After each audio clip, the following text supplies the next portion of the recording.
ஜெய் ஸ்ரீராம். அனைவருக்கும் இனிய பொங்கல் நல்வாழ்த்துக்கள். இந்த தை மாதம் பார்த்தீங்கன்னா எப்பயுமே பார்த்தீங்கன்னா தை 1ஆம் தேதி பொங்கல் வந்துடும்.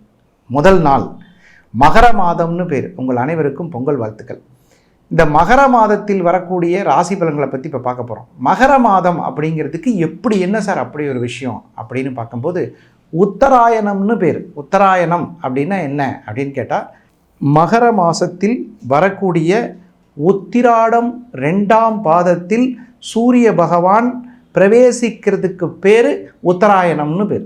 அப்போது இப்பேற்பட்ட ஒரு அற்புதமான அனைவருக்கும் உத்தராயண புண்ணிய கால மகர மாத ராசி பலன்கள் சொல்வதில் சந்தோஷம். அதில் என்னன்னு கேட்டால் இந்த தை 1ஆம் தேதி பொங்கல் வாழ்த்துக்கள். சூரிய பகவானை வச்சு தான் நம்மளுடைய ராசி பலன்கள் எல்லாருக்கும் நம்ம சொல்லிகிட்டு இருக்கோம். அது சந்திரனை பேஸ் பண்ணி எப்படின்னா ஒருத்தருக்கு லக்னம் என்று சொன்னால் அது உயிரை குறிக்கக்கூடிய விஷயம். ராசி என்றால் உடலை குறிக்கக்கூடியது. சந்திரன் எந்த இடத்துல இருக்கோ அதை பொறுத்து தான் உங்களுக்கு ராசின்னு சொல்லுவாங்க. சுருக்கமாக சொல்லப்போனால் மேஷங்கிற இடத்துல ஒரு சந்திரன் நின்றிருந்தால் அந்த ராசிக்கு பேர் மேஷம்னு அர்த்தம்.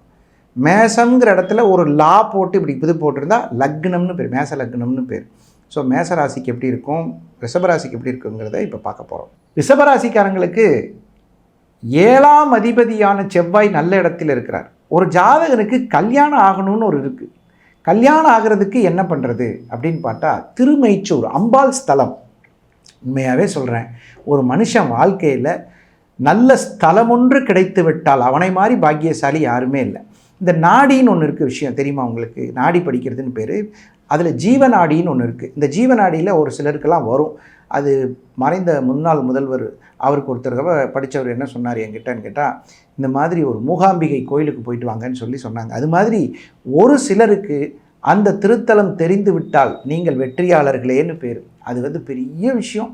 அதுக்கெல்லாம் வாய்ப்பு இருந்தால் கிடச்சி பாருங்கள். அதே மாதிரி உங்களுக்கு ரிஷபத்தில் பிறந்தவர்களுக்கு திருமைச்சூர் என்ற ஸ்தலம் கண்டிப்பாக இந்த மாதத்தில் தை மாதத்தில் திருமைச்சூர் சென்று வந்தால் திருமண தடை நிவர்த்தியாகும். இது ஒரு பெரிய விஷயம். அங்கே அம்பாள் ரொம்ப அற்புதமாக காட்சி தராங்க. அவர்களை நேரில் சென்று தரிசனம் செய்து வந்தால் திருமண தடை நிவர்த்தியாகும். ரிஷபராசிக்கு இந்த மாதம் முழுவதும் பணவரவு சீராக இருக்கும். மகிழ்ச்சியான சம்பவங்கள் நடைபெறும். புதிய புதிய வாய்ப்புகளும் கிடைக்கும். இது வரைக்கும் நம்ம இந்த ராசி பலன்களை பார்த்தோம். இந்த மாதிரி நிறைய பேருக்கு ஜாதகம் பார்க்கணும் அப்படிங்கிற எண்ணம் இருக்கும். ஆன்லைன் அப்பாயின்மெண்ட் நம்மகிட்ட கிடைக்குது. கீழே இருக்கிற நம்பரில் தாராளமாக நீங்கள் ஃபோன் பண்ணி எங்களுக்கு கூப்பிடலாம், கேட்கலாம். அதுக்கெல்லாம் வாய்ப்பு இருக்குது.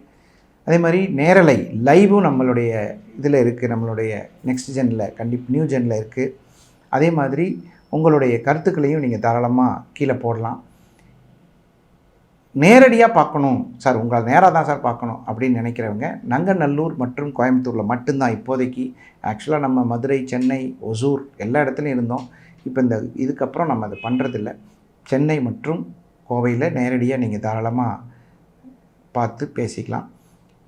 மிக குறைந்த தொகையில் உங்களுக்கு ஒரு சரியான தீர்வுகள், தெளிவான பரிகாரங்கள், அதாவது எளிய முறையில் உங்களுக்கு பிரச்சனைகளை சால்வ் பண்ணக்கூடிய சுகர் நாடி பற்றிய ஒரு அற்புதமான விஷயங்களை உங்களுக்கு கண்டிப்பாக சொல்கிறோம். மீண்டும் ஒரு நல்ல நிகழ்ச்சியில் சந்திக்கும் வரை விடைபெறுவது உங்கள் நல்ல நேரம் நாகராஜ், நங்கநல்லூர் மற்றும் கோவை. வணக்கம்.